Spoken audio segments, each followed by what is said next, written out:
Hello, everyone. Welcome back to the English Learning Podcast, where we help you improve your English speaking skills in a fun and practical way. I'm Jason, your host, and joining me today is my wonderful co-host, Julia. Hey, Jason. Hi, everyone. We're so happy to have you here. Today, we're talking about a very common problem that many English learners face. They can understand English, but they can't speak fluently. Does this sound like you? Yes, a lot of learners can watch movies, listen to podcasts, and even read books in English. But when it comes to speaking, they freeze. They struggle to find the right words, and sometimes they feel too nervous to even try. That's right, Jason. And if this happens to you, don't worry. You are not alone. This is a very normal stage in learning any language. The good news is, you can overcome it, and today we're going to show you exactly how. In this episode, we'll talk about why this happens and, most importantly, what you can do to start speaking English more naturally and confidently. We'll also share practical techniques that you can start using today. By the end of this episode, you'll know how to break through the fear of speaking and finally start using English in real conversations. So, are you ready? Let's get started. So, Julia, let's get into it. Why do so many people understand English well but struggle to speak? That's a great question, Jason. There are actually several reasons why this happens. The first and biggest reason is fear of making mistakes. Many learners worry about saying the wrong thing or using incorrect grammar, so they just stay quiet. Yes, and I totally understand that fear. But here's the truth. Mistakes are part of learning. No one speaks perfectly in the beginning. Even native speakers make mistakes. Exactly. And the second reason is lack of speaking practice. A lot of learners spend most of their time listening and reading, which are great for understanding English, but they don't actually practice speaking. Right. It's like learning to swim just by watching videos but never getting into the water. You won't really improve until you start speaking. That's a perfect example. Another big problem is overthinking grammar. Many learners try to make every sentence perfect in their head before they speak, but by the time they're ready, the conversation has already moved on. That's so true. Instead of focusing too much on grammar, it's better to just speak naturally and correct mistakes later. What's another reason people struggle to speak? Well, another reason is that many learners don't have an English-speaking environment. They might live in a country where people don't speak English, so they don't get daily practice. Yes, that's a big challenge. But the good news is, you don't need to live in an English-speaking country to improve your speaking. There are ways to create your own practice environment, which we'll talk about later in this episode. That's right. So, to summarize, people struggle to speak English because of fear of mistakes, lack of practice overthinking grammar, and not having an English-speaking environment. But don't worry, we're going to help you overcome all of these problems. Absolutely! And first, let's talk about one of the biggest barriers, the fear of making mistakes. How can we overcome this fear? Let's discuss that next.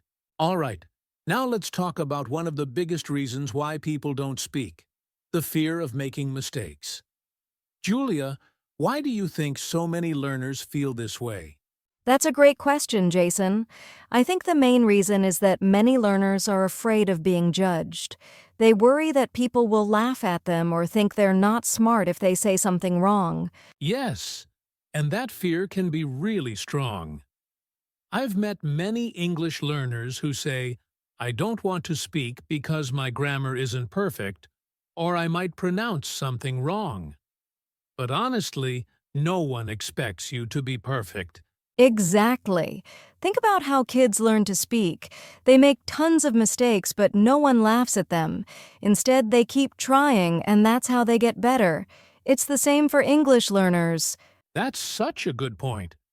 And actually, many native speakers don't even notice small grammar mistakes They just focus on understanding what you mean. Yes, but I get it. Fear can still be hard to overcome, so one great way to reduce fear is to change your mindset.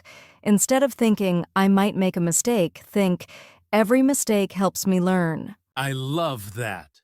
And here's another tip: start small. If you feel nervous about speaking, don't start with long conversations. Just try saying 1 or 2 sentences at a time. That's a great idea. You can also practice speaking alone first. Stand in front of a mirror and talk about your day in English. No one is listening, so there's no pressure. Yes. And another fun technique is recording yourself. Speak about a simple topic, listen to your recording, and try again.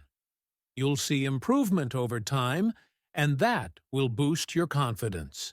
That's such a useful tip, Jason. And most importantly, be kind to yourself. No one learns a language overnight. The key is to keep speaking, keep making mistakes, and keep learning. Absolutely! The more mistakes you make, the faster you improve. So instead of being afraid, embrace your mistakes. Now, let's move on to another big reason why people struggle to speak: the difference between passive learning and active learning. So, we've talked about the fear of making mistakes. Now, let's discuss another reason why many learners struggle to speak: the difference between passive learning and active speaking. Julia, what do we mean by that? Great question. Jason, passive learning is when you're just receiving information. For example, watching English videos, listening to podcasts, or reading books. These activities help you understand English, but they don't help you speak. Right. And on the other hand, active speaking means actually using English, practicing speaking, having conversations, and forming sentences in real time. That's the only way to improve fluency. Exactly.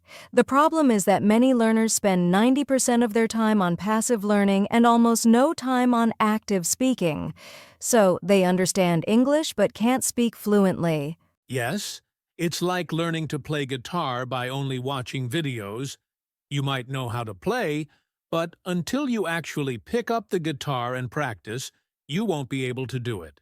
That's a great example, Jason, and I totally get it. Passive learning feels comfortable. There's no pressure, no mistakes. But if you want to speak English fluently, you have to get out of your comfort zone and start speaking. Absolutely. And here's something interesting.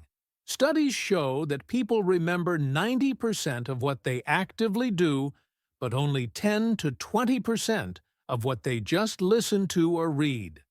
So, if you're only watching and listening, you're missing out on real improvement. Wow, that's so important to know.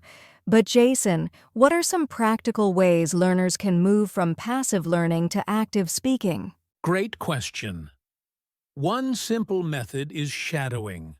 Listen to a sentence from a podcast or video and repeat it immediately. This helps with pronunciation and fluency. That's a great tip. Another idea is thinking in English. Instead of translating in your head, try describing what you're doing in English throughout the day. I love that. And one more. Speak out loud every day, even if you're alone. Talk about your day, describe what you see, or even have a fake conversation with yourself. Yes, the key is to train your brain to speak, not just listen. The more you practice actively, the faster your speaking skills will improve. Exactly. So, now that we understand the difference between passive learning and active speaking, let's move on to another important topic: how to train your brain to think in English. So we've talked about the importance of active speaking. Now, let's discuss something just as important: the role of environment in speaking English. Julia, how does the environment affect language learning? That's a great question, Jason. Your environment plays a huge role in how fast you improve. If you're surrounded by English speakers, you naturally hear and use English every day. But if you live in a place where no one speaks English, it's much harder to practice. That's so true. Many learners tell me, I don't have anyone to practice with. And I understand that. It's difficult when English isn't spoken in your daily life. Exactly. But the good news is, you don't need to live in an English-speaking country to create an English-rich environment. Yes, there are so many ways to bring English into your daily life. Julia, what are some simple things learners can do? One of the best things you can do is change your phone and social media language to English. This forces you to see and read English every day. That's a great idea. Another one is listening to English music, podcasts, and audiobooks while doing daily activities like cooking, walking, or driving. Yes, and here's a fun tip. Talk to yourself in English. You don't need a partner. Just describe what you're doing out loud or even have imaginary conversations. I love that.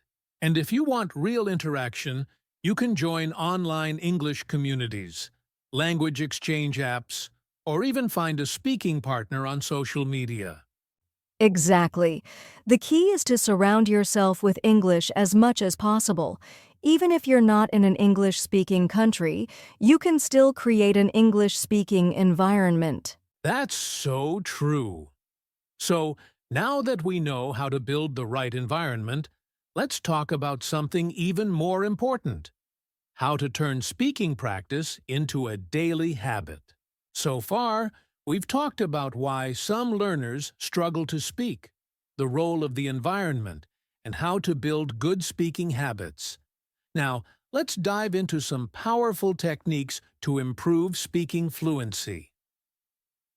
Julia, what's one of the best techniques you recommend? One of my favorites is the shadowing technique. It's simple but really effective. You listen to a native speaker and repeat what they say immediately, copying their pronunciation and intonation. That's a fantastic method. It helps improve fluency, pronunciation, and confidence. And the best part?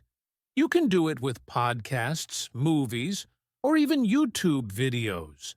Exactly. Another great technique is thinking in English. Many learners translate from their native language first, and that slows them down. Instead, try describing what you see around you directly in English, like, I am making coffee. The sky is blue today. I love that. It forces your brain to process English naturally instead of translating. And speaking of natural speaking, another great technique is storytelling. Oh, that's a good one. How does storytelling help with fluency? Well, when you tell a story, you practice forming full sentences and expressing ideas smoothly. Try telling a short personal story, or even making up a simple story based on a picture. That's such a fun way to practice. Another powerful technique is recording yourself speaking. It might feel awkward at first, but when you listen to your own voice, you can notice your mistakes and improve your pronunciation and fluency. That's a great tip, Julia. And here's another one. Ask and answer questions out loud. You can pretend you're in a conversation and answer common questions like, "What did you do today?" Or, "What's your favorite movie and why?" Yes, the more you practice real conversations, the more natural speaking will feel. And don't forget, speak every day even if it's just for 5 minutes. Consistency is key. Absolutely. The more you speak, the more fluent you become. Now, let's wrap things up by talking about the mindset shift needed to become a confident English speaker. We've covered some great techniques for improving fluency, but many learners still struggle with confidence and anxiety when speaking English. Julia, why do you think this happens? That's a great question, Jason. A lot of learners feel nervous because they're afraid of making mistakes being judged or not finding the right words. But here's the truth. Mistakes are part of learning. Exactly. Nobody speaks perfectly from the beginning. Even native speakers make mistakes, but if you let fear stop you, you'll never improve. The key is to change your mindset. Right? Instead of thinking, what if I make a mistake? Try thinking, every mistake is a step toward fluency. I love that. And one of the best ways to build confidence is to start small. You don't need to have a full conversation right away. Just say a few sentences to yourself or practice with a friend. Yes, and here's a simple but powerful trick. Slow down when you speak. Many learners think they have to speak fast to sound fluent, but fluency isn't about speed. It's about clarity. That's so true. And another great tip is positive self-talk. Instead of saying, "My English is bad," say, "I'm improving every day." Your mindset affects your confidence. Exactly. And don't forget, expose yourself to English conversations as much as possible. The more you listen and speak, the more comfortable you'll feel. Absolutely. Confidence comes from action. The more you practice, the less anxious you'll feel. So, now let's wrap up with our final thoughts on overcoming the understand but can't speak problem. So, we've covered a lot today. We talked about why many learners understand English but can't speak, the psychological barriers, the difference between passive and active learning, and techniques to improve fluency and confidence. Julia, what's the biggest takeaway for our listeners? The biggest takeaway is this: speaking English is a skill, not just knowledge. The more you practice, the more confident and fluent you'll become. Don't wait for the perfect moment to start speaking. Start today. Yes. And remember, mistakes are part of the journey. Every time you speak, you're improving.